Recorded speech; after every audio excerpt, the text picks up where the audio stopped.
Facebook's removal of news from every Australian Facebook user's account today and removing the news that already existed on many pages is the biggest tech story in a very long time, if not forever here in Australia. I've never had more requests from radio stations and TV to talk about this in my entire career doing what I do. And that tells me that it's not only far-reaching, it's not only wide in terms of its problematic appeal, but it's a very big story. And you've got to wonder whose side you're meant to be on here. But the thing is, I was on the fence with this whole thing for a long time. I didn't like the fact that Google threatened to leave Australia. I thought that was an overreach. Leaving Australia, big call when you make $4.8 billion a year. But Google, seeing the code, getting through the Senate and now through the House, Senate committee and now through the House and soon to be approved by the Senate, realised that their hand was forced and they needed to do something. They needed to do something to support Australian media. And they made deals. Good on them. And they're to be congratulated for that. Facebook, however, goes, nah, we're going to stick with our plan of removing news. Now let's just quickly revisit why this is happening.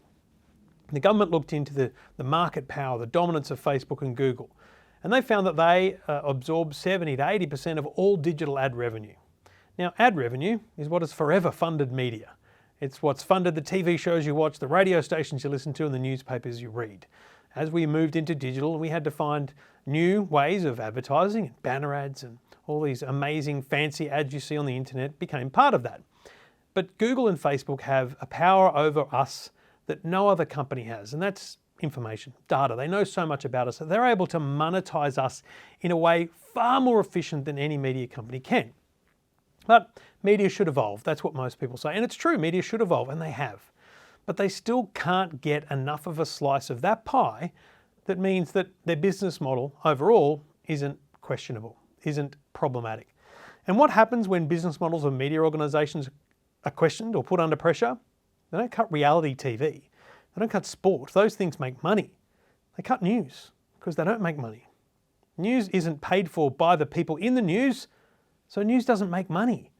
And so that's why we see cuts to journalism. And the government, like it or lump it, wanted to prevent that from happening. So they decided that Google and Facebook should negotiate with media companies in good faith and come up with a way that media companies could continue to make money and make news. And that would be a great thing for all of us. So Google's doing that, and congratulations to them. Facebook though, nah, we're out. We don't like what the government's doing. We're done. Pull the pin. Now, the funny thing about today is they've pulled the pin on such an amazing array of things, from Harvey Norman to healthcare services to fire and rescue, that they look like complete dickheads. That's what they look like, dickheads.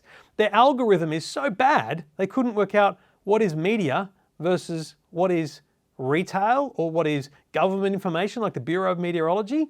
That's embarrassing, and it shows how hasty this decision was. What is news? What is news? That's the question Facebook has to answer, because that's what they're banning. What is news?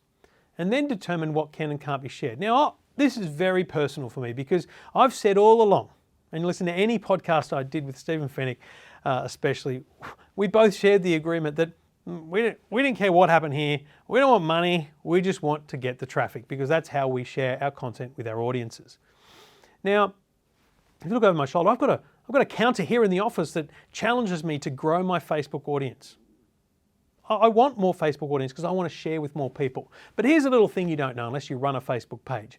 You have 18,000 likes on a page, let alone 180,000 or 1.8 million. If you post something on your page, 10% of people see it. Maybe. It's more like 6 or 7. So you build an audience and they don't even let you serve that audience with content. In fact, they want you to pay. They want you to boost your content to your existing audience, let alone other people. That's a scam. That's an outrage. It's ridiculous the way their business model operates, but good on them. They created it. It's their business. They can do what they like. But here's the problem I have. I spent thousands of dollars over the years building that audience. You promote a post, you promote a page, you promote things, and you hope people click like. For the very basis of you want to build that audience so you get more clicks and you get more engagement on your content. Today, despite having spent thousands of dollars with Facebook, they just removed all my content. It's gone. Can't see it. let's assume that all my links to my website are news, which is rubbish because some of it's just reviews. It might be a barbecue recipe, that ain't news. But let's assume all the links to my website are news. This morning at 7:45 and yesterday at 7:45, I uploaded video reviews. Tomorrow there's another one scheduled. I uploaded a video, I created a video sitting right here, I edited it with my own hands and I uploaded it to Facebook on their platform. Not on YouTube and sharing on Facebook, to Facebook on their platform. And those videos are gone. What? That's not news, that's a video. I can't share a video with my audience? This is overreach by a long way by Facebook. And you know what? Pisses me off. And for that reason, I don't want Facebook anymore. Now, I'm not going to shut down the Facebook account for a bunch of reasons. Firstly, we don't know what's going to happen here, and it might turn out that it works out okay and we go back to normal. But also, I've built a community of people who are engaging in conversation and helping each other.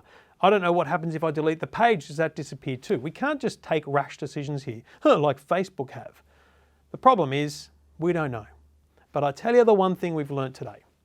Facebook are far too dominant in our society. The fact that they can have this much impact actually works against them because it proves to us how dominant they are and therefore that it shouldn't be that way. How we change that, I don't know. But here's what I encourage you to do. Don't leave Facebook because your family, your friends, your baby photos, all those things are there. But when you want to know what's happening in news, open up a browser. Ironically, Google it because Google's okay.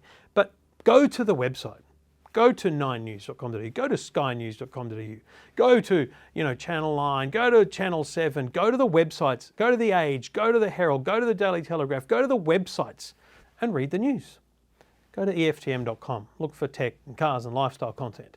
But look for your news. Go and seek it out like you do every other night when you turn on the TV.